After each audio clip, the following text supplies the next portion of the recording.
Welcome to SKaL, Sports, Knowledge, and Life. Let's learn, let's apply, and let's scale up.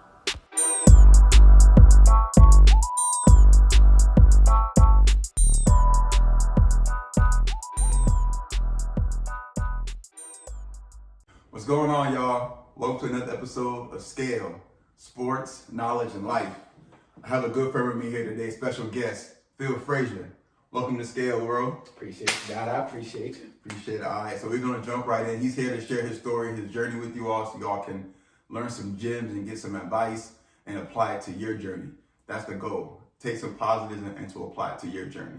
So let's jump right in. So before we get started, Phil, I want to kind of gauge your mental space right now. Like, how you feeling mentally? How you doing, brother? Man, I'm feeling good, Dada. Just overall, with life, one thing I'm learning, as I get older is just you're going to have seasons. And during this current season, it's just a season of transition for me. Right. Whether it's, work-life balance, relationship balance, just mental space balance. Right. Just trying to learn what works for me during this season. We're coming off of and continuing to go through, a pandemic. Right. So it's like, the transition of working from home now, trying to find my space, my space for family, space for self, space for wellness, all of those things. So overall, just feeling good, but also looking forward to what comes from the season. So that's beautiful, man. That's where I'm at, man. Well said, man. So you know a little bit about SKaL. So I bring on former athletes, student athletes to come on and share their stories, share their journey, kind of give it back. So we'll kind of dive right in. So I kind of want you to kind of share your student athlete or your sports journey before you even got to the high school level. So just kind of speak to that, like, where'd you grow up? Like, what part, if you want to share what part of the state you were at and all that. So, man, I always look at my pre-high school sports journey as like a roller coaster of sorts. Roller coaster, okay. Just because, and that's life. I feel like, my upbringing with sports and just with life, and I was also a military brat, so. Okay, so you traveled. Always, moving around every 2 years, so it's like, even with sports, I played every sport as a child, basketball, football, baseball, soccer, anything. In the street, in our neighborhood, we played hockey. Yeah, dang. So I may sound old, but like Mighty Ducks was the movie. Oh, yeah. Come on, man. So, hey, bro, we grabbed our rollerblades, and a couple of kids in the neighborhood had like a net, the hockey puck. And you couldn't tell me I couldn't hit the knuckle puck. Right, so, right. Playing every sport, man, it was very conducive to my growth as an athlete, just because I picked up everything so quickly. So it's like, with that said, growing up in Georgia first, I was the best athlete out of my peers. Okay. So it's like, okay. You always stood out. Yeah, I could really do this. And then I moved to Japan, and I never forget this, man. It's like the first week there, I saw there was a basketball tournament, one-on-one. And I went to the basketball tournament. I was like, yo, I'm nice. I've been killing. And mind you. So what grade were you in when you went to Japan? Fourth grade. Okay. Fourth grade. Okay. But our competitive nature is always in us. So I'm like, all right, one-on-one tournament. And I still have the VHS tapes of like life pre-Japan, killing, hitting shots in games, and like the ref looking back at my parents on the camera, like, yo, this kid, what is he doing? So it's like, I still watch those to this day sometimes just for, a chuckle, and I'm just like, like, I was really like that. Yeah. So it's like, moved to Japan, went to the one-on-one tournament, got my butt beat. And it's like, not beat from the standpoint like I wasn't good enough. The kid I was playing against was just so much better. He was skilled. Like, yes. And I was like, if I'm good, is he just that great? Right. So boom, that's when I had to go back to the drawing board and say, okay, what am I lacking? As an athlete, as a basketball player. Boom, fine tune it. To where by the time I was ready to leave Japan, I'm back at the top. Right, it's okay. So that same dude that beat me, sixth grade. Okay, so by sixth grade, I'm like, okay, I see what I missed out on. And mind you, I was always small for my age. Right. And the kid was small. He was, boys mature later, our growth spurts hit, at different times. So all of us were, let's say, around the 4'11", 5 feet range. Right. But out here hooping. So it's like, boom, that transition to middle school, coming to Mississippi or moving to Mississippi. Okay. And it was that all over again. So it's like, I built myself up to get good. Boom, moved to Mississippi. This is my first public school in the U.S., coming back. Yeah. And it's for middle school. Yeah, so it's like, I see girls pregnant in the hallway, like things that you were not used to. That jump from 6th to 7th grade. So again, playing football, playing basketball, I summed it down to just those two sports. And then being so small, man, with football, I was like, yeah, I can't do this. Like, my tenacity, I love football, but I was just like, realistically, basketball is what I'm best at. So let me stick with that. So then again, the same journey in Mississippi, 7th grade, decent. By the time I was in 9th grade, a freshman, I was hooping. Like, I was like, okay, I have something. Like, you got it, right. Shot was pure, everything. Boom. Moved to Virginia. And then that's when high school started. Okay, so 9th grade. So 9th grade was, so in Mississippi, 9th grade was still middle school. Okay, intermediate, yeah. Okay, so it's like 9th grade, unless you were, one of my friends was like 6'7". Unless you got to play on the, they moved him up to varsity. You know, 9th grade, 6'7", bro. 8, All-American, all types of stuff. Yeah, man. Okay, that's a good journey. So like playing the sport, you know, you said you talking about going from Japan to Mississippi. Did it translate to you academically at all? Like, did it, like, you know, like being in an organized sport, playing ball, being competitive, did that transfer when you were, you know, studying or? Yes. So the crazy thing is, and I always look back on this, you know, just moving and playing sports, it enables your ability to adapt. Right. And I learned that, you know, even academically, it's one of those things, you know, you are a product of your environment. Right. So I learned early on, like, okay, moving to Japan, I was challenged, you know, from the academic standpoint. But the athlete in me was like, hey, the same way you're being challenged, you know, athletically in basketball, you should let that challenge, you know, come at you in the classroom as well. Whereas when I moved to Mississippi, I fell victim to, Mississippi has one of the worst, you know, school systems public school system in the United States. So it's like moving to Mississippi, I wasn't challenged anymore. Right. So here I am feeling like, oh, I could lay off a little bit. And I feel like that taught me early on, like, no matter what, you never turn that switch off. Right. And that's something my parents would preach to me, even at that early age, like, yo, regardless if you're challenged or not, you should be challenging yourself. And those were like early lessons I learned, because then fast forward to me moving to Virginia, a tougher school district. And I was like, wait, school really is like this difficult? Yeah. No, but when you apply yourself and actually learn and dedicate, it's not as bad as you think. Not as bad, right. Yeah, man, just finding that balance. All right, sounds good. So now you're in Virginia, you're going to the 10th grade, and you're about to play. So you know you're nice in basketball. So you kind of honed down. You knew it. It wasn't like, so you knew you were nice in basketball. Had a little growth spurt. So you were growing, getting taller, faster, had the skills. So, okay, so the position, were you shooting guard, point guard, or were you both? Always a little bit of both. Okay, interchangeable. Okay. Yep. All right, so getting to high school now, 10th grade. So kind of share your journey. Like, did you play JV first? Did you play varsity? And also kind of talk about the dynamics of being like a student athlete. Because I know a lot of student athletes, they put the athlete in front of being a student. But be a student first, and then you can kind of go over to being the athlete, or simultaneously finding that at balance. The same time. The balance is important. But yeah, I'll let you kind of go talk a little bit about the high school journey and ups and downs, the highs, the lows. It's the roller coaster. It's so again, a part of being that military brat, you know, it's just you pick up, you get accustomed, you move, you start over, pick up, get accustomed. So Virginia for me, it was like, okay, I know this is my last stop, you know, as far as high school goes. You know, my last stop was traveling with my parents. Yeah. So it's like you only get one time to leave a first impression.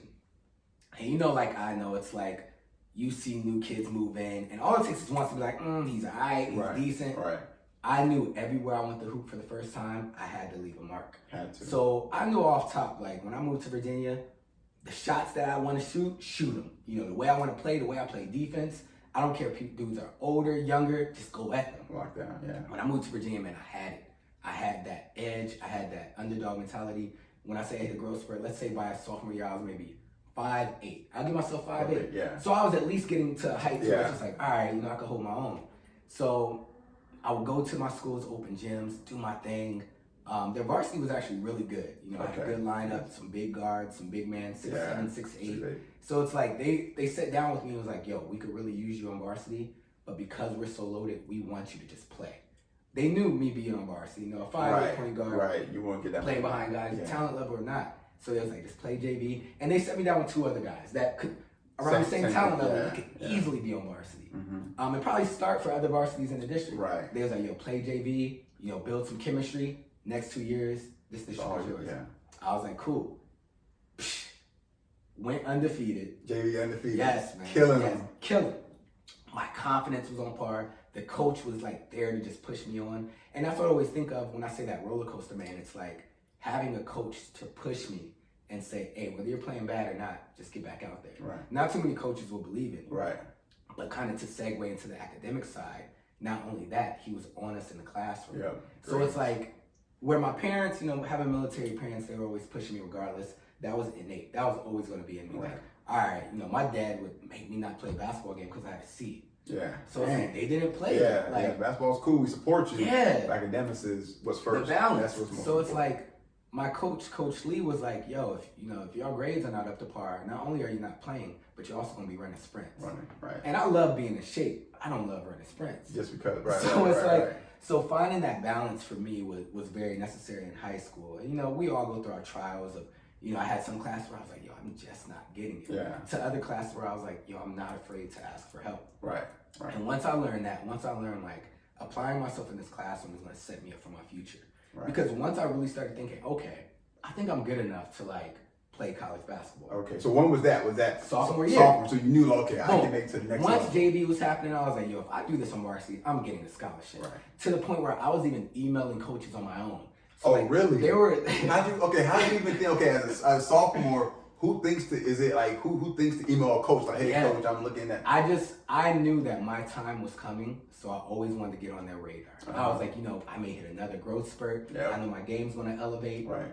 The rest will take care of itself. But I want to jump on top of it and say, hey, at least if this coach maybe hears Phill Frazier somewhere, is that kid that reached out to me? Yeah. I just want to do my part. Right. Because I don't feel like I want to do that just in case. What if my name isn't like that? Right.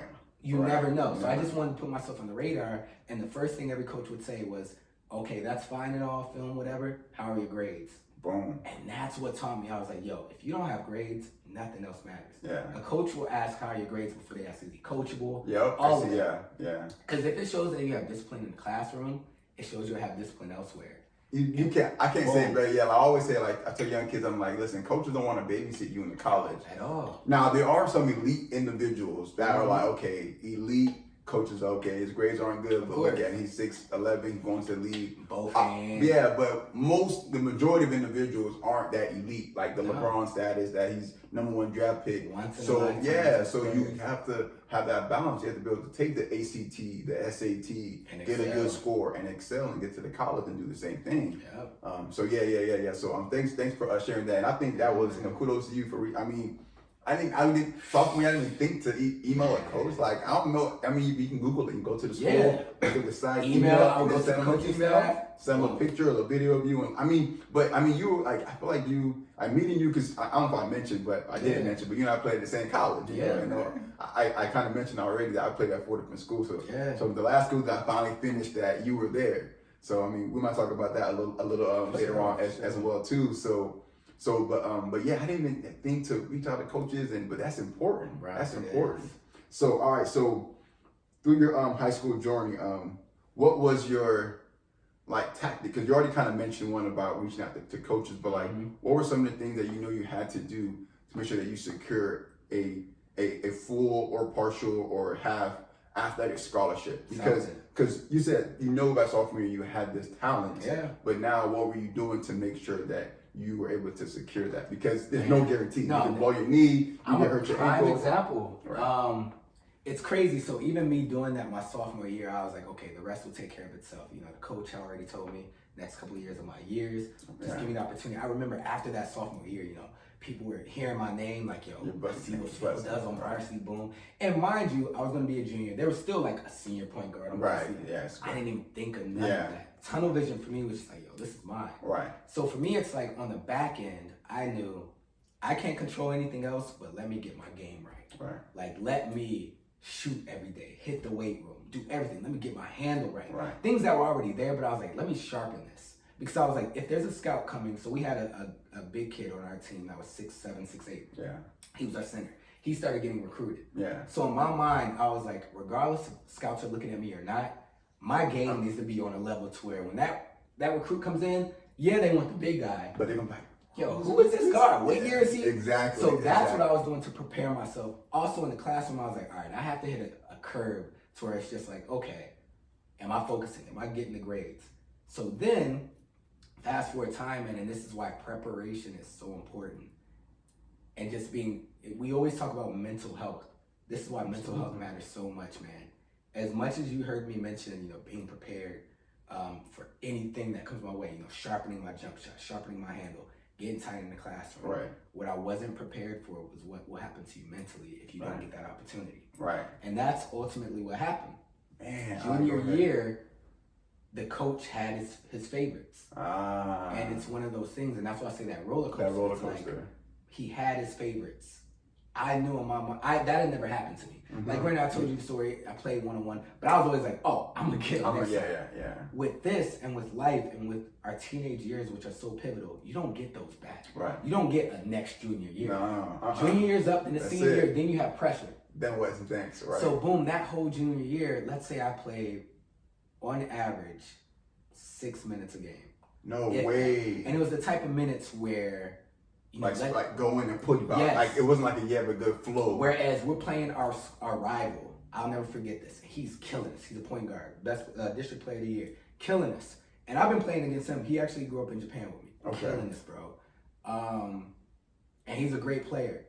To where coach was finding like, okay, who can I put in on him? The crowd saying, "Yo, Phill is right here on the bench. Like he can guard him." Yeah. Puts me in. I guard him. Doesn't score the whole time, man. And granted, maybe he doesn't score because that's my homie, whatever. Right. Whatever. Yeah. But at the end of the day, it's like all I needed was an Opportunity. I wasn't prepared for that mentally. So that sent me towards a downward spiral of when practice time came, I wasn't always sharp. When games came, I was getting in the game like, man, like there's 30 seconds left. What am I gonna do? Right.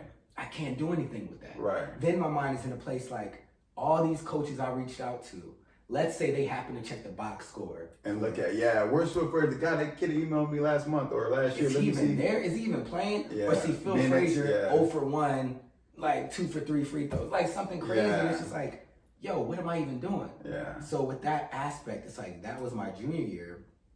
And then senior year, the summer before senior year, again. Whoa. I got you. Let me go back. So basically the coach, so sophomore year, the coach was like, hey, it's basically gonna be your team, your junior and senior.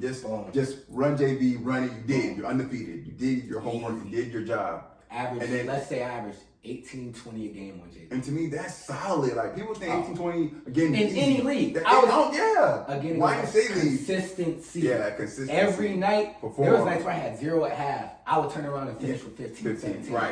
Right. So and then junior year, he starves you. And then you said it messed with your mental health. You're like, coach told me that this would be my team, and now I'm not even playing. And imagine being 15 years old. 15, and like, did you contemplate leave? Because at one point, I thought about it at one point too. Like, you contemplate leaving that school because you said your sophomore year you were going to start at other high schools. Did you consider? Did you know what I'm saying? Anyone say, hey man, Phill, coach is trying you. Let's go to the school across. And we're not going to go into it just yet, but before my senior year, and one of my closest friends, JD. Yeah. Shout out JD. Shout out to JD, JD Dyson. That game I told you about against our rival school, that was JD's school.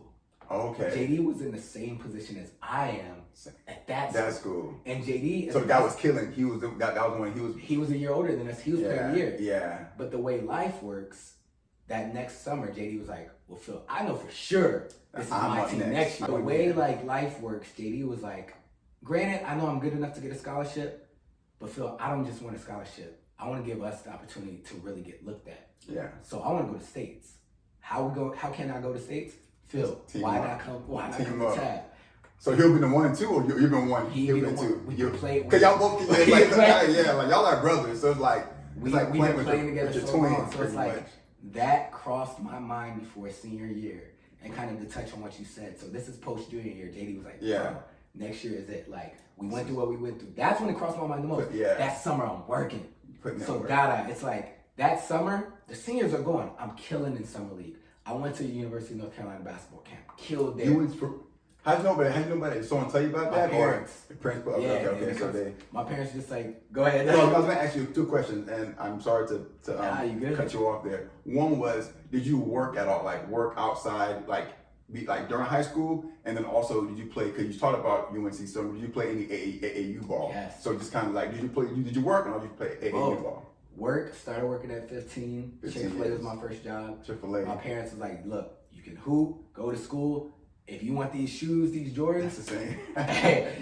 You're at the age now to where you can work legally. So it's like, if you want those things, we'll make sure you have food and a roof over your head. Right. That's cool. But if you want gas money, J's, clothes, you got to get it on your own. Right. So it's like, again, at that age, you're trying to do so much. So much. Balancing all of that, the pressure. And AAU, I did play AAU, but again, and you know, like I know, moving to a new place and trying to find an AAU team, it was political. So I went to try out for the best. It's Boo Williams team. That's what's in our area, Virginia. That's the best AAU team. I don't know anything about that. Yeah. So I didn't know they're pulling dudes from DC. Yeah. JJ Redick's on this team. For real? Yeah, everybody. Reddick? Everybody. It's stacked. I'm trying to think of other people. This dude, Scotty Reynolds, that went to Villanova. Anybody that's for all the AAU teams. Yes. So they were recruiting. So it's this was also an eye opener for me. Like, all right, I'm good, but there's levels. There's levels to this level. They're out here playing Kevin Durant's AAU team. Right. I was like, okay. So I did end up playing for like their C team. Okay. So I say all that to say, juggling all of those on top of high school basketball. Heading into senior year, I was ready. Yeah. So again, where JD was just like, yo, come to my school, bro. We could do this. Like we've been go to state, get singing, summer. My coach again pulled you in. See, come on. And was like, hey, Phil, I know, last season went, how it did. You played a pivotal role. So I say all that to say, towards the end of that junior year, games we started winning, we ended up going to the regional playoffs. Oh, nice. So we went past JD school, and I played serious minutes. Yeah. So that's when they were like, okay, we could use Phil, run the point. Yeah. Our big man ended up going to playing college ball. So yeah. Our tandem game, because I know basketball, where I probably lacked in okay, I'm not confident enough to get in the game and play like how I want, pull up, go to work. Right. I was like, all right, let me just run the show. And get my folks involved. Yeah, hey, man, here you go. Let me feed them, pump fake, spin move, boom. Get them, yeah. So by the end of that season, they was like, nah, Phil does have it. And maybe as coaches, again, we're kids. Right, I don't know, we're 16, 17. All I know is my mental is just shot. Before senior year, man, there was one summer camp that CNU, so that's a D3 school in Virginia. My dad was out of town. My mom was there. She was watching from the side. Yeah. And the coach was actually watching as well. The coach at that school. Okay. That was also the school where the big man I just told you about. He went to D3 school. Okay. So the coach was just watching us play. When I tell you, I think I had my homies pops told me I think I had 35 that game. Dang. 35. My pops wasn't there. I don't think my pops has ever seen me at 35. 35. So but my homies pops saw. My mom saw. And after the game, my homies pops was like, Phil, you know how much you had? And I was like, nah. He's like 35. I was like, I've never hit 35. Like I don't even know what that feels like. Yeah. Like I shoot a lot, but I've never been in the games where it's just like, oh, dropping. That's something clicked. I was like, nah, bro, you're like that. My mom afterwards, Phil, I was talking to Coach Willem. I was like, really? What was he saying? She was like, if you keep that up, he's gonna try to recruit you this year. I was like, well, shoot, it's time. But in my mind, I was like, that's my backup. Right. At the least I know I could, because it's 10 minutes from the crib. I was like, okay, I want to go far for school, but I was like, yo, at least I know I could play ball. Right. That was when I first, it really hit me, now that I'm at the build where I want to be, this is my game. I'm 16 now. I can hoop. Yeah. So, boom, after that tournament, coach sits me down. Phil, your senior year, if I have a Lambo, you have the keys. It's your show. That's what he said. So basically, it's your show. All right. And my confidence level, yeah. Everywhere I went to hoop, boom, I'm out here. Yeah. The roller coaster. Oh man. Going into senior year, we got an illegal recruit. So our coach, you know how it is with high school. Coach, yeah. So boom, we added a piece to our team. Evan, hella good. He was good. A guard or big? Could play 2 to 3 for us. Okay. So in high school, if you're 6'2", 6'3", you can play. Yeah. But could shoot, could play D, athletic. The type of athlete on our team where you need those types. Right. Got him back. Then we also got a transfer. He played with us my sophomore year. So he grew up, in our school district. Right. Moved away, got locked up, came back for our senior year. One of the best basketball talents I've ever played with Dada. Natural. Wow. With drink a 40 before practice. My height, point guard, shooting guard. Drink a 40 before practice 40 before practice. Still kill. Still going again. I watched him. So he played that varsity team I told you about when I was a sophomore. He was on that team. He was a sophomore as well. Averaging 20. Never practiced. Never worked on his game. But JD and everybody told me Marcus was that good since we were they knew him. Yeah. 12. And you've probably seen people like that. Yeah. I had a teammate that was almost same thing, boom, could smoke, drink before the game, Coach knew like, man, he's not gonna come to practice, but he when gonna they drop play- when he play. They play. It's just natural. So the dynamic of, and I've played with them before, and me as a basketball player, I could play with anyone. Mm-hmm. So once they came, I knew off rip that was going to change the dynamic of our team. So for me mentally, it was just like, all right, bro, you could still try to get off, but, and JD told me this, there's not enough balls to go around. Mm-hmm. You know how it is as a high school athlete. Right. Like, Yeah. you want to score to show like, yo, I can hold my own. Right. Like, I get buckets. I knew someone was going to have to sacrifice. Now, did I want to sacrifice? Nah. I got the keys to the Lambo. Right. First game playing together, I maybe shot 5 times. That mentally, I just knew. I knew like, I'm gonna be going to have to take the back seat. Even And- though I have the keys, I still have and to. it goes back to mental health, man. It's like having that happen, and I wish, I could look back and just be like, bro, Snap. Yeah. don't worry about what goes on outside of you. You have to do you. And that's what I've learned in life. Just, Right. in the classroom, on the court, just with living your life, becoming the individual that you are. Right. I wish I would have known the theory of just throw things at the wall and hope they stick. Right. Because looking back from that high school team, 2 of us played college ball. Me and one of my other teammates, and he walked on at a D1 school. So only 2 out of that whole. Well, how many seniors were on that team that you Out were of like 5, 6? 6 or 7 seniors. Only 2. But we're talking just the whole team, period. Yeah. So we're talking the whole team. Whole team. Oh, even Whole after. team, yeah, Oh. even after. I was the only senior to play college ball, and then 1 junior. So it's like looking back, it's just like What happened? coaching, man. Coaching and just a mentality of just. Yeah. We had a solid team, but as a coach, you have to know your personnel. Man, listen, your mom. Shout out to Miss Shout out to Frazier, my mom. man. She taught us She that taught at us an that early age. young. She said, "Dowd, I need you to, like, to all of us. We Yeah. march up. She was like, know your personnel. You have to. Like, you have to know who you can bounce past that ball to and catch it with soft That's hands, it. or who actually needs you to hand it off so they get it. And Yeah. And they might finish it better than someone else. Someone better, It's like, yeah. as No, a coach, he did not know how to Utilize his interact. tools. Yes, and Talents. touch kids. Like, me coming from everything I went through, and he saw my junior year, so he could tell, like, confidence plays a huge Right. factor. And I've always known that with my game. When I'm not confident, I'm going through the motions. Right. I can still be utilized. I'm Right, on the court, right, like, I'm right. going to play D, I'm Yeah. going to do those things, but it's like, the things that I'm capable of doing, and for me, it's like, I've seen myself hit 35. Right. So to go from hitting 35 to having 0, Yeah. that So would tear you apart. Yeah. I And can once he imagine. saw that, it got to my senior year to where there was games, man, I hate, and I think, this is something you mentioned to And me. you've been open too, man. Thank you for being You're being open. And this is I why appreciate mental health that. plays a factor, man. I'll never forget my senior year, bro. My grandparents came in town. We had Christmas tournament. Mm-hmm. Mind you, this is my senior year. My granddad, so a couple summers before that, I went to Chicago to play in the tournament. He saw me show out. Right. So he knows my knows, game yeah. elevated. So he's like, man, I can't wait to see my grandson. Yeah. We played in that Christmas tournament. That same coach. I wasn't playing well. Again, my confidence. Yeah. So let's say we're 5-6 games into the season. He did not play me for 2 games in that Christmas tournament. 2 whole games. Two whole games. With my family there. No way. So mom and pops didn't step in, or like they kind of. Oh, okay. So by this time, they wanted to, but also you don't want to be. Yeah. So they spoke to the JV coach. So remember, yeah, my best yeah, year yeah. was JV, and he was just like, coach is going to do what he does. Yeah. He just feels like Phill, whatever. To where the next day of practice, coach pulled me to the side, and till this day, bro, and this is why mental health is such a thing, and these are kids you're dealing with. Right. Pulled me to the side and was like, yo, what is with your attitude? I was like, attitude? Like, this is my senior year, coach. Like, I just want to play, man. Mm-hmm. I just want to do what I set out to do and the goals that I set out for myself. He's like, I had people in the school district, other parents asking why I'm not playing that Phill Frazier kid.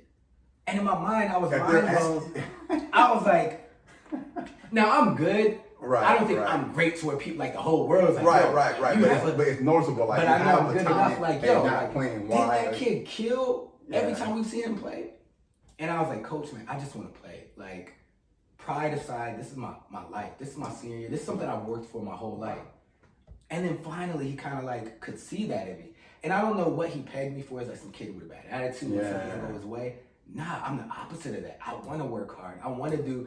I'm sacrificing. Right. I just want to win. Right. Because even then, it's crazy as it sounds, as a high school athlete, in my mind, I was like, bro, just get the States. I don't care if I average 0. So realistically, I was averaging, let's say, 7 points a game, Yeah. which still is not bad. That's not for bad. I minutes mean, I was especially if in. you have like some assists, like Yeah, 7 like, and 4 I or think I was something. averaging like 7 and 7. That's great to me, Boom. honestly. But it's like, I should have been averaging 20 and 7. Yeah, like 20 and yeah, 10. yeah. Especially when you know your potential and you don't reach it. Boom. It So hurts. in my mind, I was like, just make it to states, bro. Make it to states and go off. And there was a turning point in that senior year where I had a game. And so, like, towards the end of the year, like, I started to come back around. That's when I developed the mentality, like, bro, if this is it, go out guns a-blazing. Right. So when I started playing, like, I was still starting. Like, after that hump, and he saw that, we had that talk, he was like, all right, man, Phill, remember what I told you last summer? Take it. But also what's funny is by that time, the dude I told you that's really good got locked up again. So boom, he's out of there. Which messes up our team chemistry. Him being there messed up our team chemistry. Yeah. As good as he is. So now it's like, this is my team again. Yeah. Like, I got this. And not to discredit him. Right. For my own mentality, it's just like, I can work with this. Like, these dudes I could play with. Boom. Right. That I had a game. I was doing some wild stuff. Like, and when I say like, wild, when you think of high school ball, especially back in early 2000s, like you get the occasional like dudes might dunk on somebody or a game where it's just like something crazy. Right. But my set like back then like reverse layup here, the jelly stuff the kids doing now, spin move, dime behind it, like I was playing like how I know how to play. Like I'm not super flashy too, but I know how to hoop. So it was like, oh, let's go, like boom, talking noise. Like, I felt like myself. I had a game where I had like 22, season high. I remember calling JD. I was like, "Jay, check the paper tomorrow, boom, boom, boom." Check the papers. And from that point on, coach was like, "All right, you got it." Yeah. And in my mind, I was like, if I just get the states, that was still your goal. That's the high goal. I mean, high school states ain't no joke. I don't care what level you are. Yeah, and scouts and recruiters, there's always gonna be a kid that gets his team to states where they're just like, oh, he's one. Yeah, boom. He was a reason. So I was like, I could be that Cinderella story of the kid that gets people to look at him, boom, and in states he just went off. And maybe I propel, and maybe this is my mind. I propel my team because I was that confident in my ability, man. So long story short, we get to like the first round, boom, we won the district outright. Yeah, one district. But they ended up taking it away because we had the illegal player. Yeah. Oh, but when the jail. Someone else was illegal. But we ended up playing against the rival school, JD school. And they ended the season. In round 2? How far did they go? I mean, just curious. They actually went to states. They went to states? They made it 3 more games, and then lost in like the game before the state championship. Oh man, so they went far. So at least they got more eyeballs on them. Because the further you go up, you get more eyeballs on you. And ran through it. Think about First game of states, boy had 25. Second game of states, like 22. So it's like seeing that, man, it's like losing that game, I wasn't even sad. It was just more so, again, mental health. I was like, this is how it has to end. At least I'd say I ended my way. Like, I remember that game, there was a shot that I could have taken, or that I did take. And I don't think I shot a 3 that whole game. I was in the corner, I was like, bro, pull that thing. Pull it. Yeah. And in my mind, I was just like, dog, you could have been doing this. Yeah. But by that point, was the game already like far off, or y'all were still kind of was on the line? Oh, and that's what's like, it's like so you pulled it with like, bro, like, it was on the line. I pulled it, and then like some fugazi stuff happened in the game. They won by like 2. So in my mind, I was like, bro, my measly, I think I had like 7 that game. Yeah. If I was feeling that hot, I could have been. That's when the goal becomes like big as an ocean, like you just can't miss. So for me, it's like looking back, and it kind of segues into just the college journey. Yeah, so that's what I asked next. Like, so you finish your season, it hurt, it sucks, a lot of emotion, mental health time that you experienced. So then, what was your transition like? Did you end up getting a scholarship that you wanted? So this is like the advice I give, to kids that I mentor, young athletes and all of that. And it also touches back on what I told you just about me even being proactive as a sophomore. Mm-hmm. My parents, man, and I'm so grateful for them. Between my parents and that JV coach I told you about, we're still reaching out to coaches for me.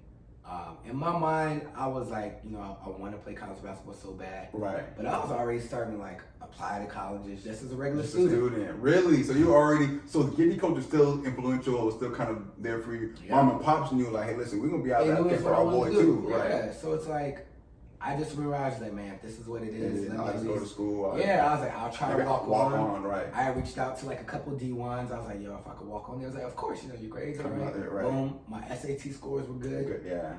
Everything was solid. So I was like, yo, maybe this is what it is. Like, I love basketball. Boom.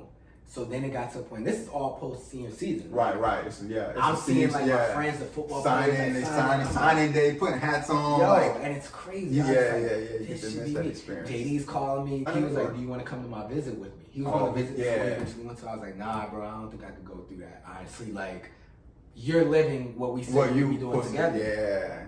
So that messes your mental too. Like, man, that crushes. Yeah. So then, I don't know where in the middle I started getting like pamphlets from schools like, hey, we'd love to have you come on an official visit, play with the team, see how it goes, and this and that. So I had a couple D3 schools throughout Virginia. I knew it wouldn't be too far, but at least I knew the opportunity was there. Right. Like, whatever they heard or saw was enough to say, yo, he may have something. Right. No, if you can explain D3, because I don't know too much about the D3. Yeah. So D3, what I read was that there's no scholarship. No scholarship, but they have like grants and Phill. Yep. So they can basically pay for your academics for you. Exactly. So majority of the cases, like if you have a stellar talent, to get him at that D3, majority of it is going to be paid for through grants and Phils. And majority of the time, those are private schools as well. So similar to our schools, we're privately. It takes care of majority of it for you. So it's not where like with D2 schools, they do have enough to have a certain amount of scholarships, but still have those grants and Phils for other players as well. To where D1, you have the full scholarships. Everything's paid for. So even with that said, my parents, sent me down. I was like, hey, you do understand going to a smaller school, we may have to take out a loan for you, whatever the case may be. I was like, cool, man, let's just see what I could get and see how much money I could get and go from there. Like, whatever y'all are comfortable with, if y'all sit down with me and like, Phill, this doesn't look realistic for you, the amount of money, cool, I get it. Right. So throughout that journey, I had a couple of visits lined up. My first visit was to the school. The school I ended up being at, Phill College. Virginia. And my mom didn't want to come. She was just like, Phill, that drive, like, see how it goes. Yeah. I didn't even know, like, you were Pops. It was you and Pops. Me and Pops. Okay. I had been working on my game, but again, the way I ended my senior year, my game was sharp. I was just like, I didn't care. So it's like, we went to that visit. Met with the coaches, so like Coach Hart and Coach G. They took me out to eat. Went to the little grind, the Golden Corral. We went to the Golden Corral, man, and they told me a lot about the team, about the school. And mind you, driving out there, you have to drive through a mountain. Man. Like I tell kids, like it doesn't matter where you go to play. If you're doing something you love, that doesn't matter. Right. And in my mind, I was just so excited. My first visit, I was like, all right, this is what I live for. Right. I was watching all the movies when dudes go on their visits and what happens. None of that. This is a small school. You're strictly there. You go to admissions, make sure you can get into school. Mm-hmm. They run your scores. Okay, you can come here. Yeah. Boom. You meet the team, meet the coaches. You hoop, eat, you going back home. Right. So me and my pops got a little hotel on top of the mountain, Holiday Inn, whatever that place was. And I go, man, and I start hooping. And first play of the game, that I lied to you not, so like, was it Johnny or was Johnny? Chap. James Chapman's guarding me. Shout out to James. From deep. I mean, you play with me. Right. Especially days when I'm feeling myself. Right. First play of the game. Instantly, I was like, oh. I got it. In the dome. So I was like, oh, it's a wrap. So boom, that was the first play. Second play, came off a screen, a curl. Another one from the corner. Third play, floater. Johnny's on me. Boom, hit. Boom. I remember someone said something like, yo, he got the floater like Chauncey Billups. Most random thing ever. But I remember little bit. Yeah. So afterwards, and so let's say, like afterwards, I looked at my pops. My pops just over there like, dang, my son doing this thing, goddamn. So then my dad was like, where was this at? And that was his exact words, before I even went back, to the wire locker room. Yeah. So with the class, my pops was like, Phill, if you did this all season, we wouldn't even be in no damn blue field right now. Right. And in my mind, it's like, is this not the story of my life? Right. Like, right. And what do people say? Like, opportunity is when preparation meets luck. And what do you do with it? What do you do with it, yeah. And I can say, like, just because of where I was mentally, I was not always prepared. Mm-hmm. And I don't think there's any way to test that or a manual to say in moments of life where you're not feeling yourself, how do you cope? Or, how do you deal with this? That's why SKaL is such a big thing, because you could learn through other people's journeys. Absolutely. learning to be present. And I remember in that moment, I was like, Pops, you're right. And I went back to the classroom, and Coach G was right there. We were watching film of like other games. Like, you know, previous seasons, I was seeing like Hodges, the previous point guard, Johnny had to play behind Sid and other people. And Kurt was watching with me, Corian, Johnny was in there. I remember them boys. Shout out to the boys, man. Shout out to all the Blue Phill teammates, man. And Coach D looked at Kurt and was like, Kurt, how do you feel about Phill? And Kurt looked back at me and looked at Coach and was like, I want him. And the rest was history. And then Kurt, looked at Johnny. Kurt was that guy. Yeah, Kurt was was like, that guy. He's like, nah, he could hoop, man. Yeah. He could hoop. And that alone, I didn't go on any other visits. That was it. You're like... Phill wanted, for me, at that point in my basketball journey, was like all I most important. Again, all I wanted was opportunity. I knew with opportunity, I'll take whatever comes with that. Right. Or at least I thought. Again, mental health. Right. Because you know more about the college journey. Man, so listen. That's why I said a roller coaster. Life is a roller coaster. And that's why my testament to others is just like, remain steadfast and just understanding your journey. Right. Understanding the process and understanding that you get to a point where it's bigger than life. Yeah. You know, you understand. And this also dialed me back to say, let me also focus on academics. But as you know, not even just academics, it made me say, let me also focus on other things I enjoy outside of basketball. Right, because when I met you, listen, I can attest. Yeah. But one point that you had I also want to chime in on was, my dad always told me too, like when I was looking at different schools, he always said, son, like, you don't always want to go where you think you want to go. You go where you're wanted. And like you said, when he said, Coach, like, I want him because we want you. It's different than like, no, I want to be there. How can I fit in? I'll be third string, second string. No, go where you're wanted. Because then Coach is going to take care of you. You know, like that's the hope and dream versus going where you think you want to go or where you want to go. Go where you're wanted. Exactly. You know? So yeah, great point. And I know you've gone into some great detail and you shared some great gems. So definitely want to thank you for that. But I just want you to just share your college journey, like through Blue Phill. You stayed there the whole 4 years. Yeah. And then also talk about, and I don't know if you had any in high school too, but did you experience any like injuries that may have caused you like delay or like you couldn't practice, you couldn't be with the team? So just kind of speak to that. If you had any, any injuries, and you skip over that and talk about your college journey, because I seen most of your college journey. Man. So be honest. Yeah, for sure. Injuries. Luckily, never had any major injuries requiring surgery. Tweaked an ankle one time sophomore year and missed maybe 2 games. Yeah. But sophomore college. Sophomore high school. Okay. But that lit a fire. Like I said, sophomore year I was on fire. Yeah. Maybe I needed to break the cool off. Yeah. And once I got back out there, started wearing ankle braces, let's go. Yeah. So nothing crazy. So college, man, just... Woo, that journey, man. It was a long journey. Like, and also I have, but no, go ahead. I have questions, but like I want you to get through this part. Like that question. You may have touched on it already, but I still want to ask that question to you. So college, man, it's not even just to touch on that student athlete part. What people don't realize, college for a lot of people, you know, depending on your upbringing, is the first time that you're really able to be alone. So what I mean by alone, it's like, this is where, as a young adult, you're able to spread your wings and apply everything your parents or family or wherever you come from was instilled in you and the lack thereof. Right. So, like, I remember getting to college and, like, some of the baseball players saying, yo, I've never washed clothes before. And I'm like, bro, you've never washed clothes before? Like, what? Like, yo, what? Right. Or being in the dorms and, like, it's 3 a.m. and I can eat whatever I want to eat. If I want to order a pizza, like being a kid, you can't be, Mom, I'm hungry, order something in the fridge. First of all, you need to be sleep. Like, so all of that was new to me. So the first part of college for me was like, I'm not here to go to school. I'm on my own. I'm here to play basketball and work on music. And that was your passion. I've always created, man. I always had a safe space to just create music. So I was like, you know, let me make my little studio in the dorm room. You know, my roommate Splash was with it. You became my roommate. That's when I came. You were with it. Like, I was like, man, like, this not only is a hobby of mine, but it gives us an outlet. We're in school in the middle of nowhere. We have passions of sort, you know, we're into different things.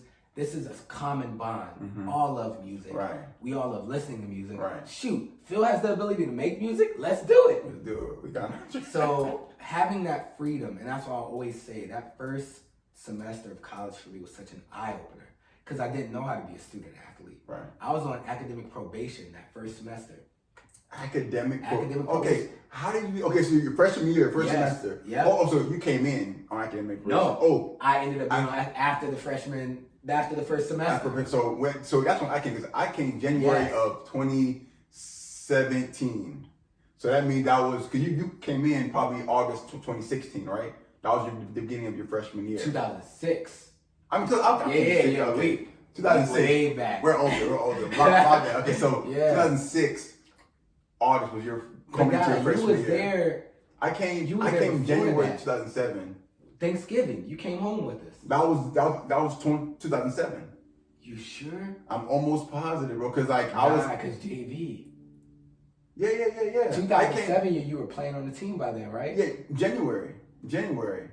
Okay. Of 2007. I remember I came in. No. Like when I came January 2007, I stayed until I graduated.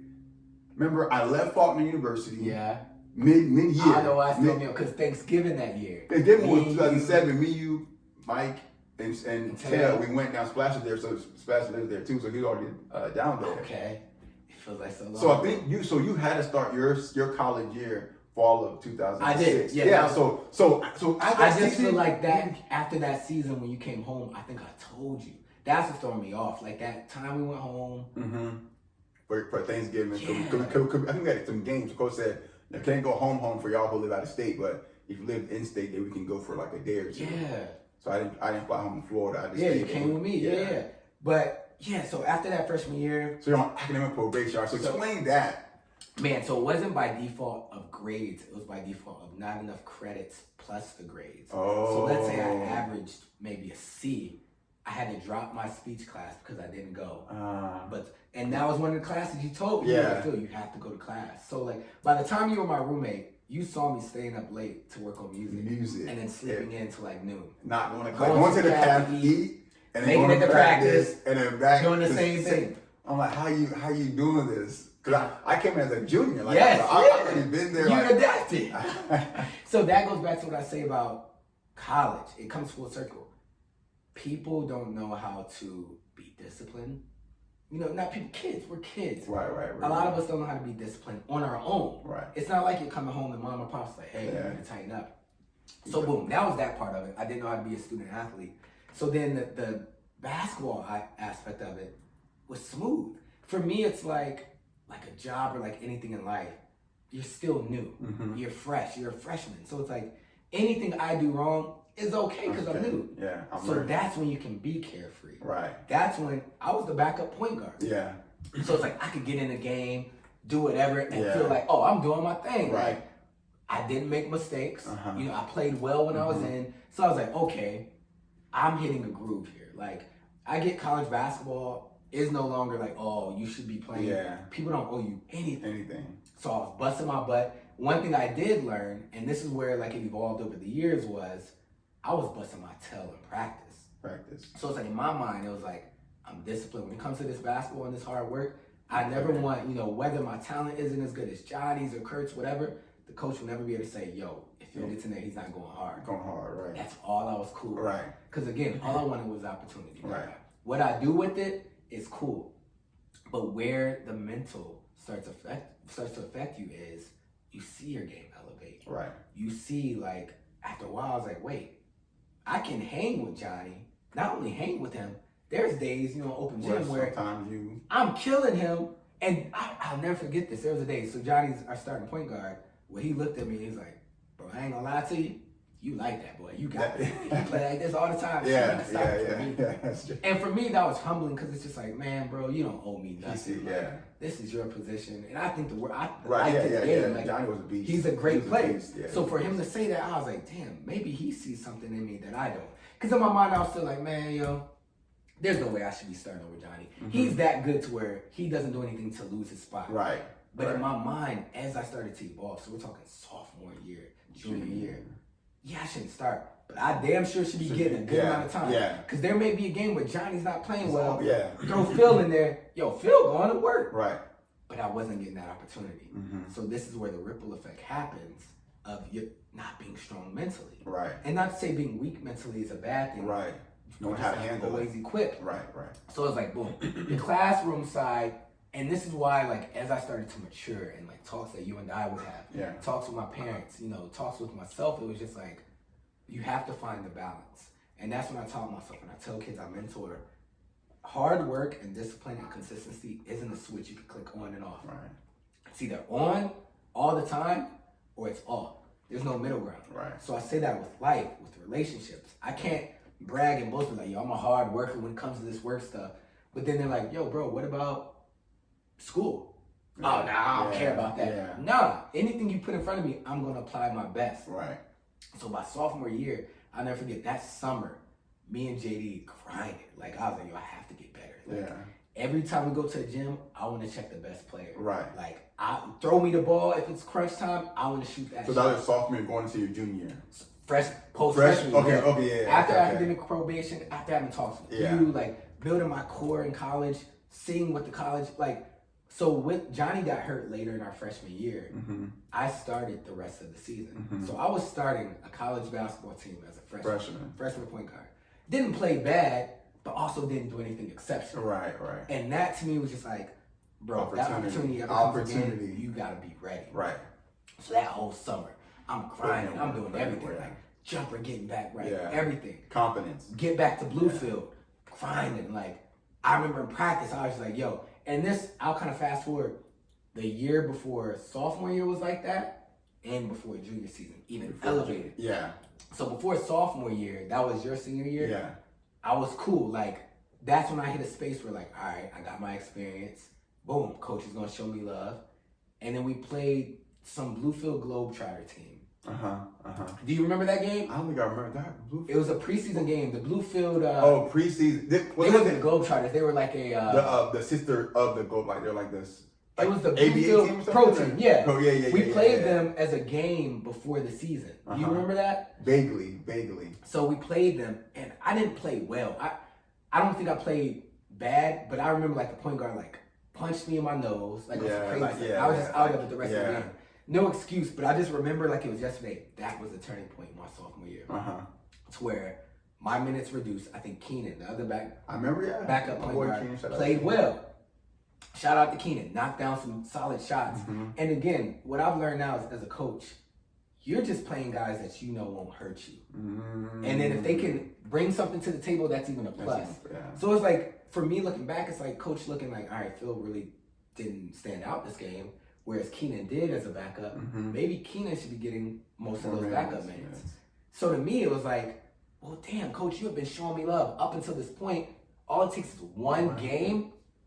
My sophomore season, that was pretty much the rest of it. But I was cool. That whole time mentally, that's when I was just sharpening my tools. And I was just like, okay, I'm playing with my bros. You remember like it was yesterday, I'm still supporting you on the same. Everything. Practice. I would live for practice. Yeah, because then you can kill the first team. I remember like it was yesterday, went home for Christmas break. And also, it's funny, I don't know if you've ever seen the video of me dunking.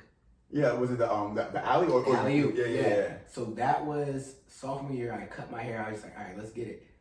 I found a newfound like thing in my game where it's just like, just play, just hoop, bro. Just go out there, like, see if you can dunk. Like, dunking, is something you try. But I was like, yo, bro, you're like that. I'm gonna do it, right.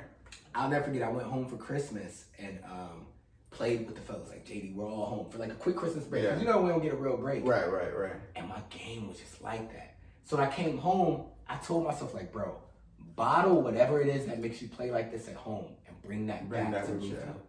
First practice back. I remember like it was yesterday, dog. I'm doing everything I can remember, I remember like finger roll down the middle of the lane on Kurt. And after that practice, and again, this is Kurt, the same one that said we want him. Was like, we was putting our clothes, you remember we put clothes in the laundry. He's like, Phill, why don't you play like this all the time? I was like, Kurt, bro, honestly, man, I can. It's up here. Mental. I was like, I went home and came back and I just be feeling refreshed. Yes. Yeah. He's like, bro, like when you play like that, you can do anything. But again, I knew I had it in me, and that goes back to what I told you, just a roller coaster. And the key to life, the key as a student athlete, the key to just everything that makes you is bottling that inner confidence somewhere deep down inside. To where even in your most challenging moments, you still know that you have you. Yeah. And throughout those moments, I didn't know if I had me. I didn't know if I had my back. I didn't know if things don't go my way, I could be like, bro, chin up, you're good. Whereas instead, it was like everyone else was saying that, but mentally I was like, bro, I'm not good. Like, what is happening to me? Like, why am I never good enough? And it's like, that's what trickles into your mind. So it's like, once those negative thoughts trickle into your mind, it's hard to come out, man. And that led me to junior year. Now, So, go ahead. I mean, take some water. Get into your junior year. So junior year, I was gone by then. By that time, I was on trying to figure out life. Junior year. Which probably played a factor, Dada. One thing I can always say is like, our talks were always introspective, and I tell people this all the time. You gotta think you met me when I was freshly 18. Just turned 18. So I was a kid. So it's like the people in your life throughout your journey play a huge factor, especially your peers. So in the sense of you being an older brother type figure, it was like never stern. I always told you like we never argued. Right. Like, bro, this is always coming from a place of love. Yeah. So like after you left, I had friends, but everyone else was strictly like a peer. Right. I feel like I knew more than some people. You know, I've always had an old soul, so I was like, man, they not telling me nothing I don't already know. Whereas I would, not only would you tell me, but I would see it in you. Like you would live it. So after you left, man, same thing. I took my summer serious, like hitting the weight room. I remember people was like, bro, you get big, like, okay, you're quick, like, Came back junior year, we have a freshman class. So like the freshman class from the previous year, now they're like sophomores. I'll never forget, again, so Johnny's a senior, the point guard above me. Keenan and I are juniors. We have a couple young guys that are pretty solid. And I'll never forget, there was a practice. Was Coach G still there? Coach G was still there. Okay. Yeah, this one you had that fire. I mean, we had a good team when I was my senior year, but y'all had a...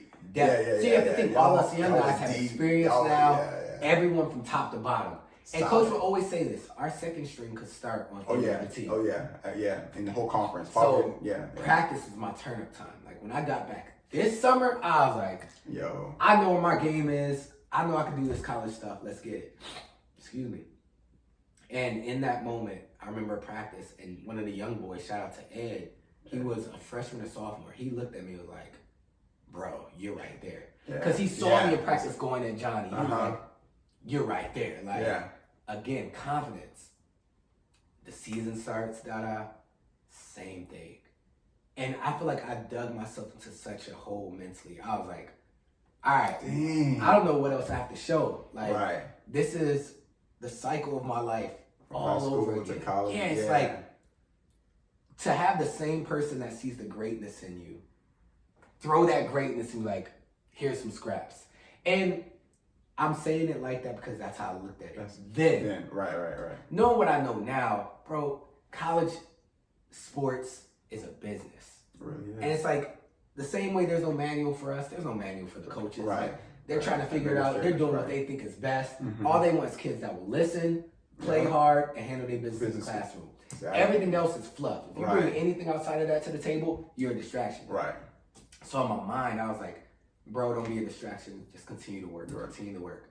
I was cool with that. I'm on a good team. Grades were better. Off of probation. Yes.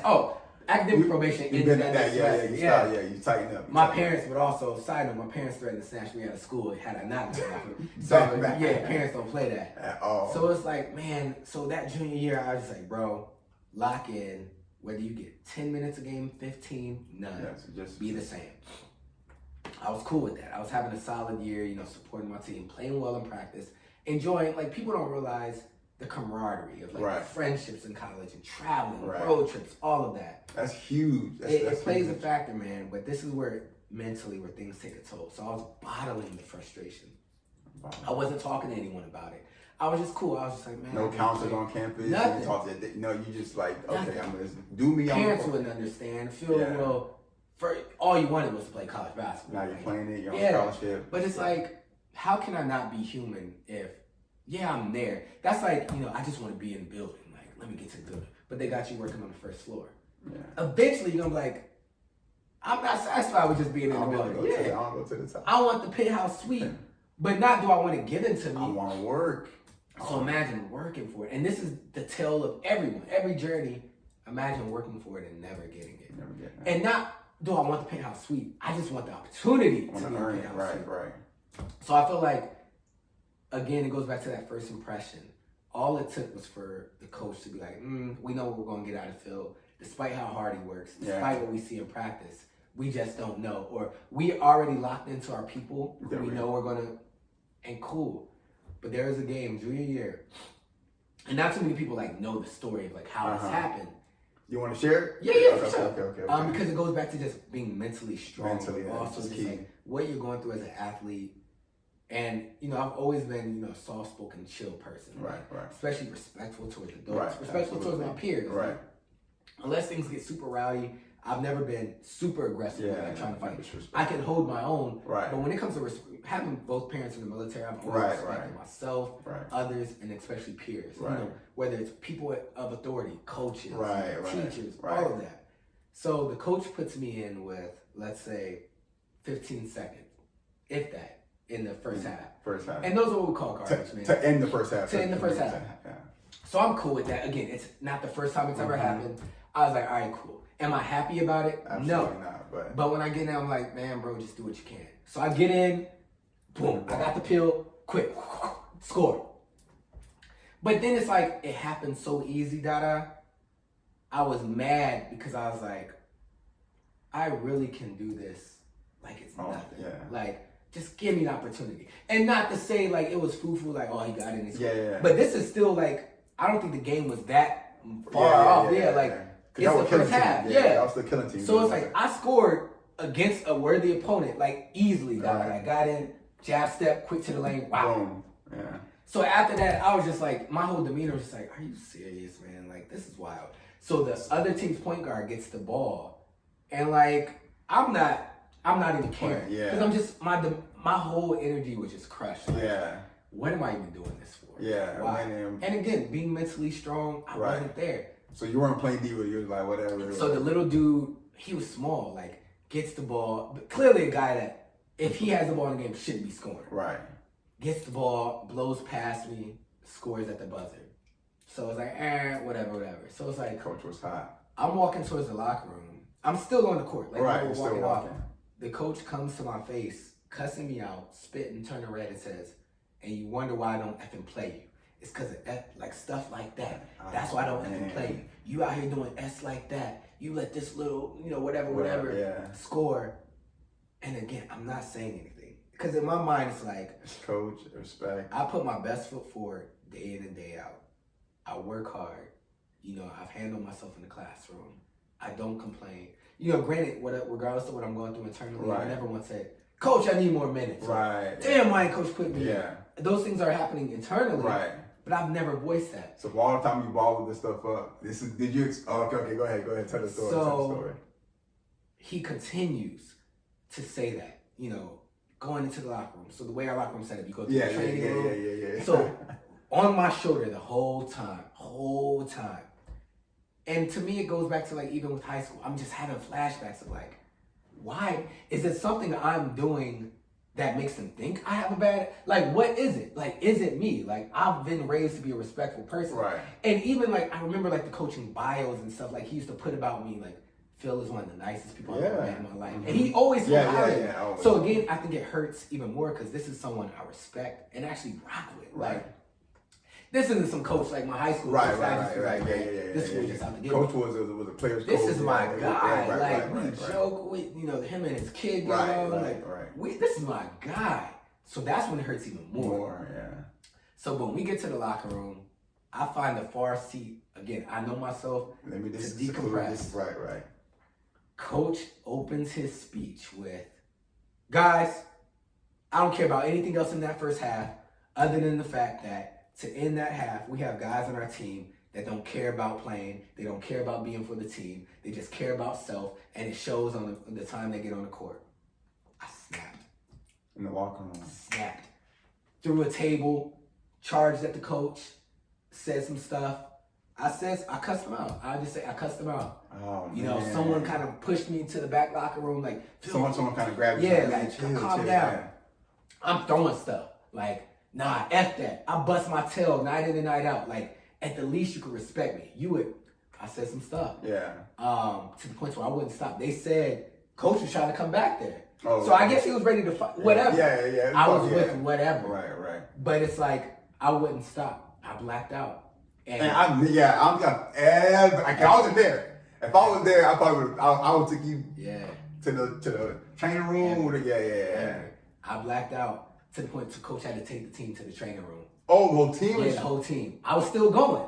So you went, and so all things you were balling up, all came out. But imagine if you had a counselor or on campus, off campus, you just talk to, or a friend, a cousin. Like I said, if you were there, just let it out on me or someone else. It's like, it could have been easy for me to be like, hey, coach, that's not cool, man. Like, I'm trying to find my place here. I don't know what works for you with my position. Like, do you want me to be happy about that? I'm a competitor. Like, or if that's the role you want me to play, just tell me, bro. Like, know your personnel. But also knowing in a leadership role, you can't talk to everyone the same. Like, it's not cookie cutter, one size fits all. Right. That's with parenting. That's with life. That's with relationships. Management. So it's like, if I had those things, those resources, I wouldn't have spazzed like that. But then even after that, I couldn't take it. In that moment, I just wanted to get far away from that as possible. Yeah. So I got dressed and started to walk out. Put the clothes on. Put the jersey off. In the middle of the game. This is halftime. Grabbed my backpack, started to walk out. The assistant coach, shout out to Coach Harden, that's my guy to this day. Yeah. Stopped me and was like, Phill, I love you, man, but you understand, if you walk out through that door, there's no coming back. I was cool with it.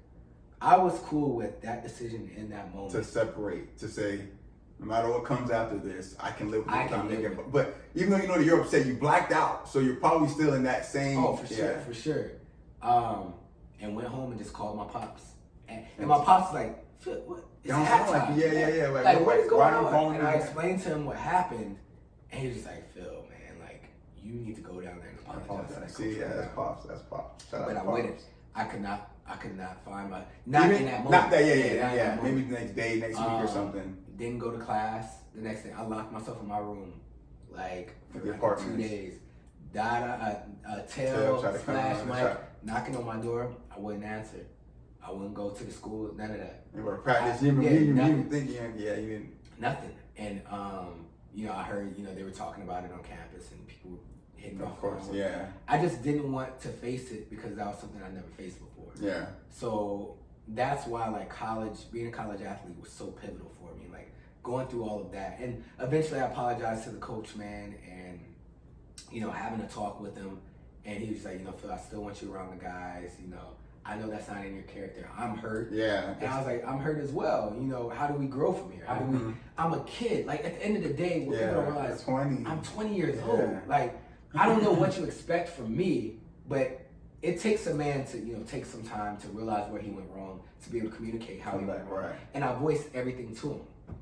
So when he allowed me, like, I would still go to the games and stuff like that. I wasn't a part of the team. But you're just around the guy. Maybe probation. So then, the team makes the national tournament. Yeah. I mean, blow through conference. Yo. So. That shit that y'all won conference. No. Yeah, y'all won conference, but y'all won a season. No. Yeah. What's that called? I can't remember. What's it called? Was it the district? Yeah. No, the conference. Yeah, y'all won, but in the conference finals, conference y'all lost. Yeah, conference tournament, y'all lost. Y'all won the whole season, the whole conference, but y'all lost in there. Towards the end of that, I was like, I'm still working on my game, whatever. I don't know what's going to happen. So finally, coach was like, they're in the tournament, and I was like, Coach, do you think I could join the team, for the tournament? And he looked at me and was like, no. And to me, it was like, why? Like, why? My teammates know my heart. Like, people rock with me. Right. Like, why? And to this day, I don't know why. To this day. Yeah. I don't really care at this point. But to build that courage to even ask him, I want to be around my guys. Yeah. Like, this is, at the end of the day, it was still my safe place. Like, I feel like I developed a rapport. I had apologized. We were, weeks removed from it at that point, to where it's just like, I just want to be around the team and an experience. Yeah. For him to say no. And to go to Branson, right? Branson, go to Missouri. And what also solidified it for me was like, bro, it's all good. The tournament happens. And it's how life works, man. I love that team to death. Yeah, that team was solid. And I'll never forget like what Tell and Mike and them were telling me happened. They got to the tournament, lost the game, and the starting point guard of the other team scored 55 points on them. I remember that. I think I was listening to the game, like, I think Splash. Me and my pops were golfing. Yeah, like, I was listening to the game. I was going somewhere. I think I was going out or something. And I was like, my guy got to win. I think y'all won. Y'all got rings. So I was rooting for y'all, rooting. And I think I was like, man, Buddy's cooked. I said, who is this? I'm 8-point guard. It's like every. So when they told me, they put him on.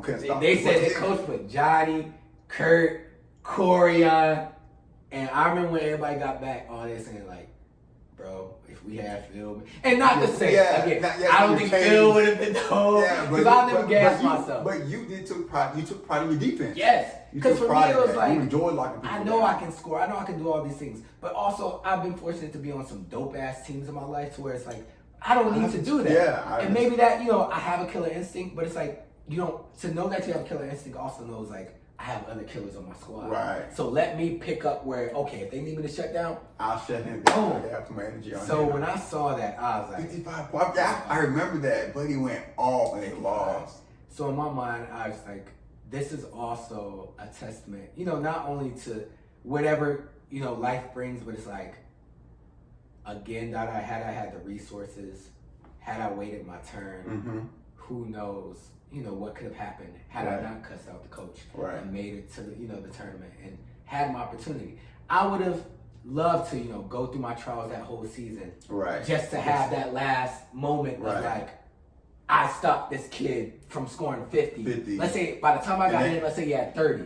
Turn the game around, we won the game. That would have been my Super Bowl. Yeah. That would have been for my junior year, like saying, like, yo, man, I struggled throughout the year. Yeah. But finally, coach saw my worth. That you bring back on. But so it's something you have to kind of like deal with. I mean, that's reality. Like, that's what happened.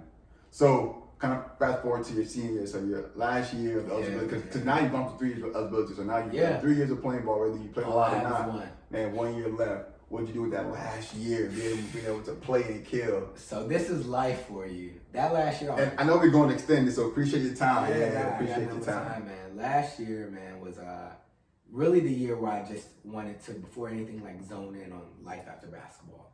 So at this point, I think I kind of had that realization, similar to high school, like there is more to life. Like job-wise, what I want to look into. I remember I made my minor in computer science because I was like, I'm intrigued by IT. My major was business.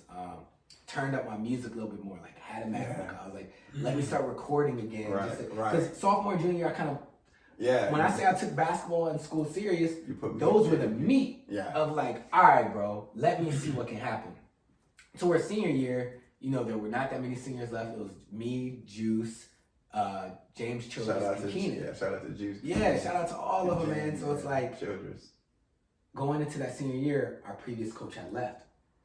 So he had called me over the summer. I was like, hey, Phill, I enjoyed our time together. I just wanted you to hear from me personally. I was looking forward to the senior year. You guys, were my guys. So, and I get it, for him to call me, I was like, that speaks volumes. Cool. And he explained to me the situation, explained to me the new coach. So the new coach calls me. He's like, hey, man, this is what it is. Boom.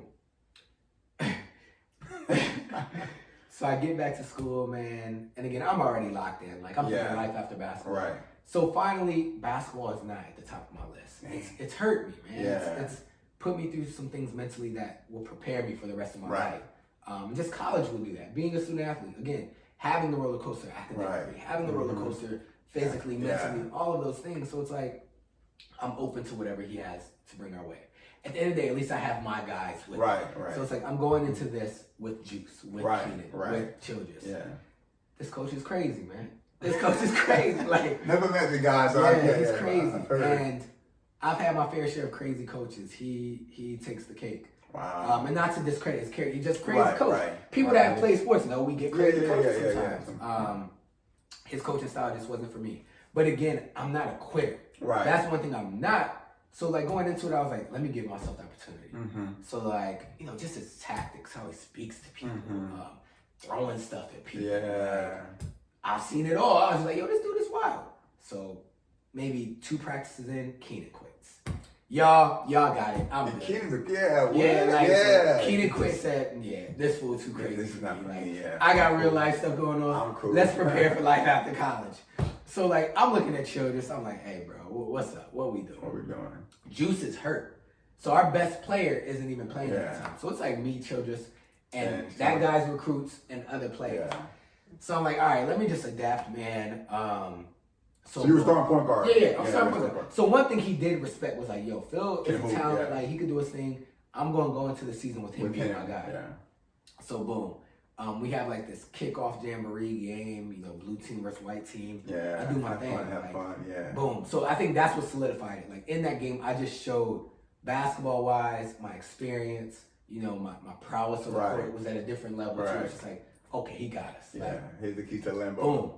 Again, man, so then we go into our first scrimmage against another team. Mm-hmm. I think I maybe turned it over 3 times. Boom.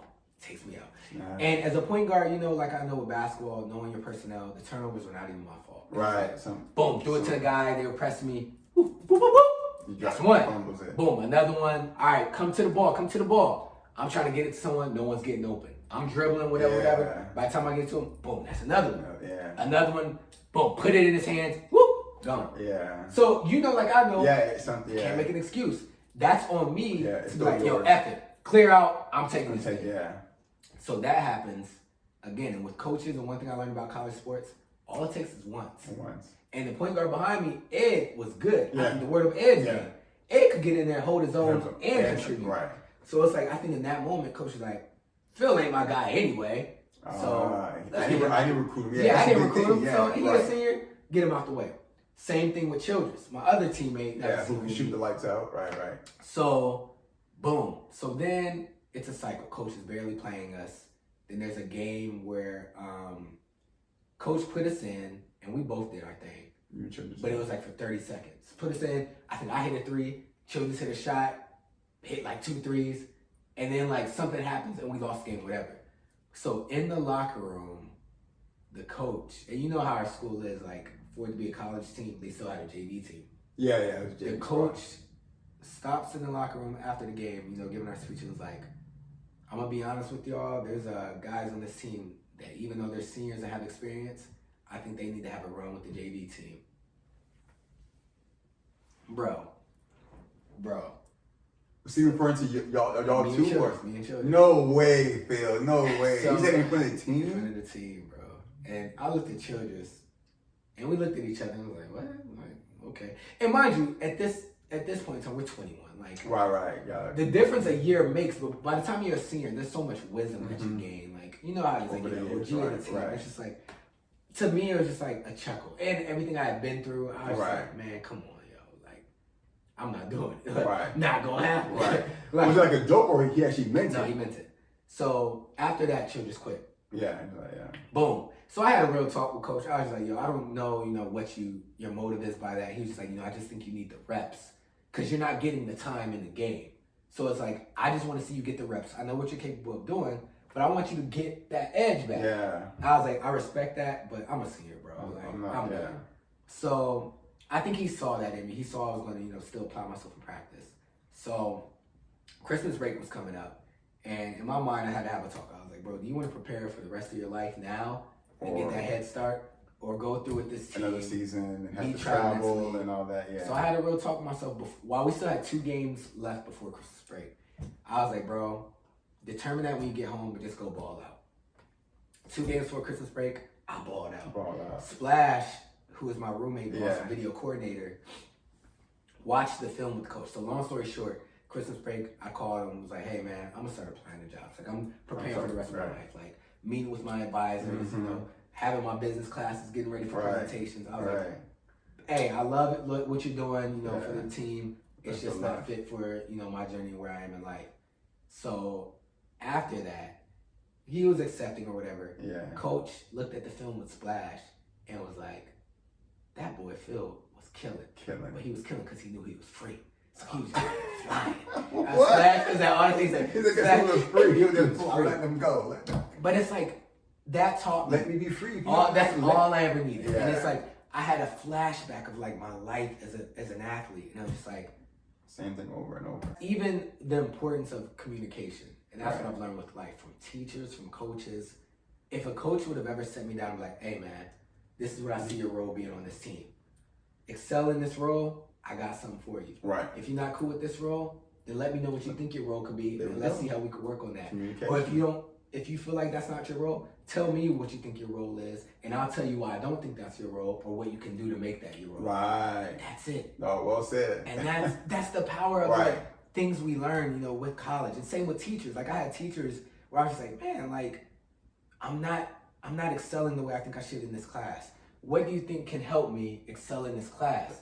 And the times I would talk to teachers about that, they'd be like, well, Phil, I feel like, in the classroom, you're not attentive at all times. Mm-hmm. Okay, what do I need? Do I need to sit in the front? In the front row, you know how it is. So I would sit in the front and start to grasp things quickly. And it's like, get a things tutor. like that. Yes. I had tutors. And that stuff helped. So it's like, looking back, man, it's like that moment. And then I remember like it was yesterday. I went home, again, played over Christmas break. Yeah, this still point, yeah. A couple of the D1 guys were home, for a split second, whatever. And it was just like, one of the guys was Shake. So one of my teammates in Bluefield, his homie went on to play in Missouri. Okay. So he was home because he was home from a JUCO at the time. And he called Shake and was just like, bro, isn't Phill on y'all's team? And Shake explained to him like, nah, he just separated from the team. And he was like, bro, I just played with him in the gym and that fool is nice. Killing, yeah. And Shake was like, for real? And Shake knows my name. Like, he was like, I told Phill not to quit, man. Yeah.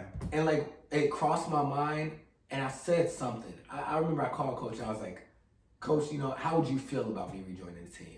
And he said something smart. Something slick, like. You already, what you want to do? You want to be a hip hop star now? Something like that. I was like, you know what, man? It ain't where, I got one last semester to enjoy my school. And that. So at that point, did you also, when you finally left the team, also the scholarship money that you were getting from playing ball? That's all right. Nah, that ain't go nowhere. Oh, so okay. That's still check clear. We out here, baby. Good. So that's when I focused my time towards like, let me graduate, let me get my GPA to where it needs to be, and let me apply to jobs. And that embodies for me just trying to find balance throughout my college journey. But again, man, the roller coaster that is life, and being a student athlete throughout my life just taught me like things are not always going to go your way. Absolutely. But how you react to those things is what really sets you up for the next phase of your journey.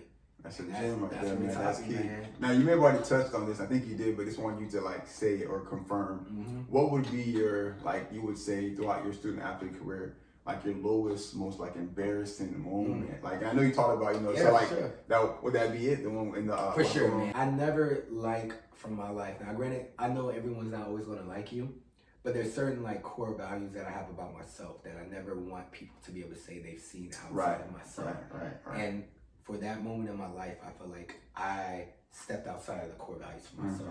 As far as just being, even kill, having a good temperament, communicating how you feel, but in a way that represents you, that represents your family, and what you've been taught. And all of those things, I feel like I lost to that moment. Yeah, I've been there. And when I was a kid, so it's like, I chalk it up and it's like, in that lowest moment, it makes me appreciate the highs that much more. Or like, when people see in me like, man, how are you so well-spoken? Or how are you so even-tempered? Even in the craziest scenarios. Like, man, because I know what it feels like not to act yourself, or not to just breathe, or not to just have an outlet, to just be able to be and decompress.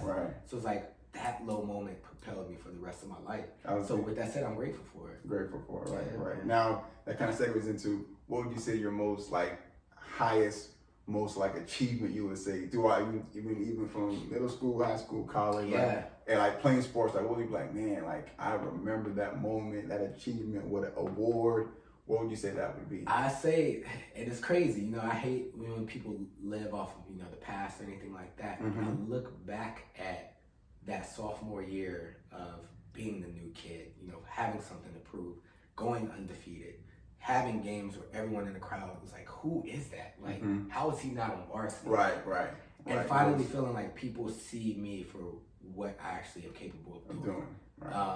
And not to say that was always someone else's fault. I feel like that was where I was most peacefully and mentally sound in myself, confidence-wise, in my game.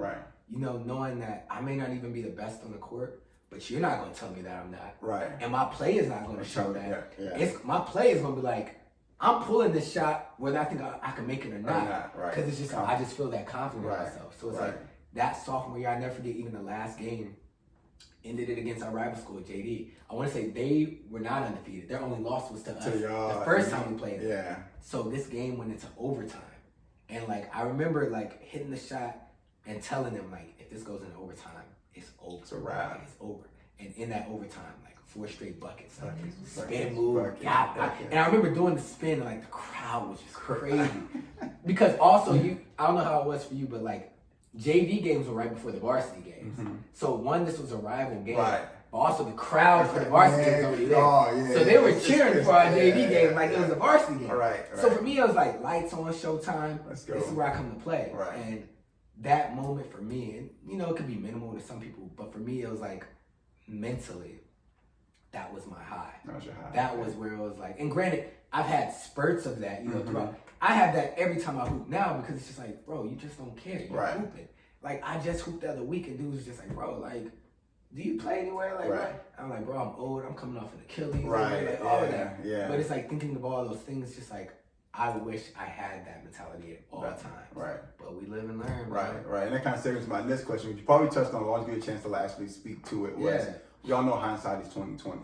So if you can go back to like even let's say high school and beyond, like what things would you like do differently to like maybe period to like get that D1 or D2 or what have you? Man, stay ready and stay aggressive.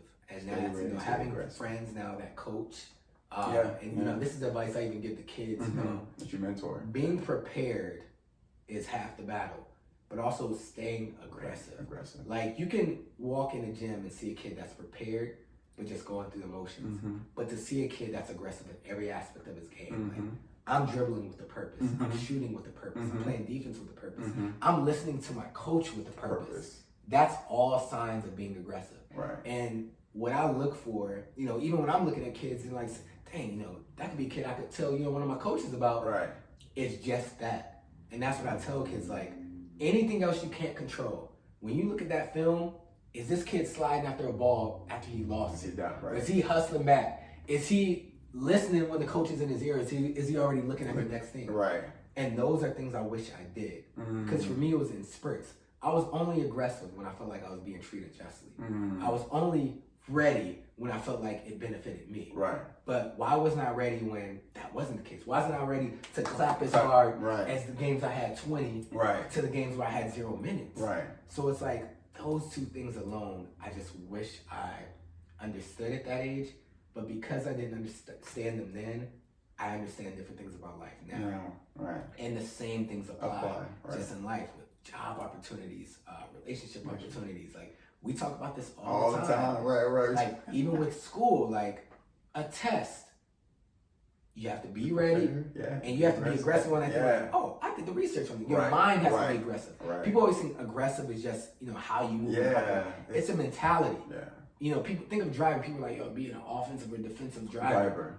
Yo, you have to be prepared for anything that comes your way. That's just mentally being aware. Right. Something we used to always say when we were younger: head on a swivel. Head on a swivel, man. You gotta be head on a swivel. And that's how life should be lived. And those are the things I wish I understood. I like that. At a young age, just coming up like, bro, just be aware, be aggressive, be prepared. Right. The rest will take care of itself. Well said. I also want to ask, so you already given a bunch, but give you time to say it. If you have some gems or some words of advice or guidance that you want to give these young Thundercats, man, these younger generations who are coming up, playing pee wee football or golf or swimming or basketball, what would you tell them? Like, hey, man, this is how you can go far. This is how you can make it to college. Or one key thing I always say is utilize your skills. Like, use the sport. Don't let the sport use you. And I say that so much because I see people who let the sport use them, They don't use the sport. That's real. Yeah, so just... I give you time to kind of speak. You already give some gems, but give them some more, man. Much you can give them is well appreciated, man. I tell the kids, I even tell myself, just focus on being present. I feel like, this generation especially, and even I find within myself, you start to think so far beyond. And be present. I was just telling a kid this past season, he's a freshman in college playing ball. I was like, bro, don't think too deeply in, oh, by senior year I have to have this, junior year I have to have this. Focus on the present to lay down the groundwork. Right. If you know there's things you want to accomplish, what are you doing now to accomplish Right. that? Because that way, young me was, oh, I gotta, make it to states. Nah, just let me lay the groundwork. Right. Be present. Be mentally there in the moment to say, hey, this is where my game is right now. This is where it needs to be. This is what I'm doing to get it there. Right. Academically, this is my GPA right now. This is where it needs to be. What am I doing present to get there? So it's like, as long as you're living in the present and not thinking so far on, you're good. You're good. Because also nothing is promised. Things change. Nothing is guaranteed. I never put pressure on the young boys to be like, oh, you have to know what you want to do. A part of being present is understanding you don't know everything that you don't know. Right. So it's like, hey, I'm here in this moment. I know I want to play basketball right here, right now. I know maybe something I want to do in the future. Right. But what are you doing right now to make sure that's what you're doing in the future? Right. As long as you're present, everything else is going to work itself out. Man. So it's like your academics, boom. If I want to play college basketball, boom, I know what I have to do to get there. Right. Just kind of share with the audience, like what you're up to these days. What do you have going on? What do you want to share with them? Like, hey, this is what I got going on. Do you still play ball? Things like that. Yeah, so I'm just at a good space in my life, man. Being, in my early 30s, it's crazy to say out loud. Yeah. Just hitting just a groove mentally, just wellness. And one thing I told myself, even, as I was a young student athlete, was the things that I do with myself mentally and physically now are setting the precedent for the rest of my life. Right. So it's like I wanted to lay down a foundation of like eating right. These are things I started when I was younger. Working out, daily, doing something to feed either my physical or mental. And I still do that to this day, even work-wise, I ended up going into the IT, the tech world. Yeah. So even in transitioning to new jobs and things like that. And I actually do still play ball, man. Still play ball, yeah. Still when I getting moved in. to Atlanta, I played in a basketball league. Was playing well and then tore my Achilles. I remember that. The injury is no joke. But it's like, even to this day, the love that I have for the game is still the same. Yeah. And I don't even have to play with people. I just enjoy, working out, doing old drills. So it's like, did a drill. I'm at a place where, and it's crazy how life goes. And like I talked about being present, you never know where life will take you, but being present and being grateful. And I'm just grateful for everything. My health, my mental aptitude to be able to learn new things, maneuver in life, family is, everything is right. My friends, the relationships that I have, relationships I continue to nourish, and it just feels good, man. But it's also like humbling to know that it's always more. There's always more you can work towards, different goals. And even like I always say, like even for myself, I'm learning different things I want to achieve in life. I want to help the youth. This is why SKaL is so important, and why when you told me about it, I jumped at the opportunity, because it's opportunities I want to give to kids that I may not have had. Whether it's through wellness in inner cities, tech, prowess in the inner cities, different resources that we don't have. So I feel like that's my next journey, is like getting myself, to a level to where I can truly give back, and that passes on, man. So that's beautiful, man. Well said. God, dog, well said. Yeah, man. All right, now, so another question is, I just want to know, like, throughout your journey, specifically as a student athlete, you touch on it for sure, but I just want to give you time to speak a little bit more about it, like how influential was mom and dad in your journey. I know you talked about them pulling you out at the end. Your grades were, they taught you to be a well-mannered, young man, and I saw it in you. Like you said, like when you say you were a coach, that was beyond outside of your character. Never expected. Oh man. So just to kind of talk about how mom and dad, like the influence that they were, in your journey. They played such a pivotal role, because as having their strict moments and being on top of me, they were still also for me chasing my dreams. And to have that support, from the people that know you the best. To see you, through your trials, your lazy moments. They would support my dreams even when they feel like I wasn't doing everything to support them myself. And that in itself spoke volumes to me and gave me confidence, the inner confidence throughout, me as an adult, and how I live my life. Because it's like, as hard as they were, as much as they were like, hey man, if you don't have these grades, we snatch you out of school. They were also like, hey, we're proud of you. We're proud to see what you're doing. We're proud, stay confident. Remain, even temper. We're praying for you. And that support goes a long ways. And that's why, we always speak of like support of your friends, support of your lovers, support of family. Without support, you have nothing. So it's like, even in my low moments, even at that low moment that I had, you know, as an athlete, my dad was still like, "Hey man, you're gonna get through this." Yeah. Even being on academic probation after the threat of, "Hey, we're gonna pull you out," but hey, you're gonna bounce back. Like Right. you're our son. Like you're capable of getting out of this. Yeah. And that, you know, I'm grateful of that because not everyone has that. Right.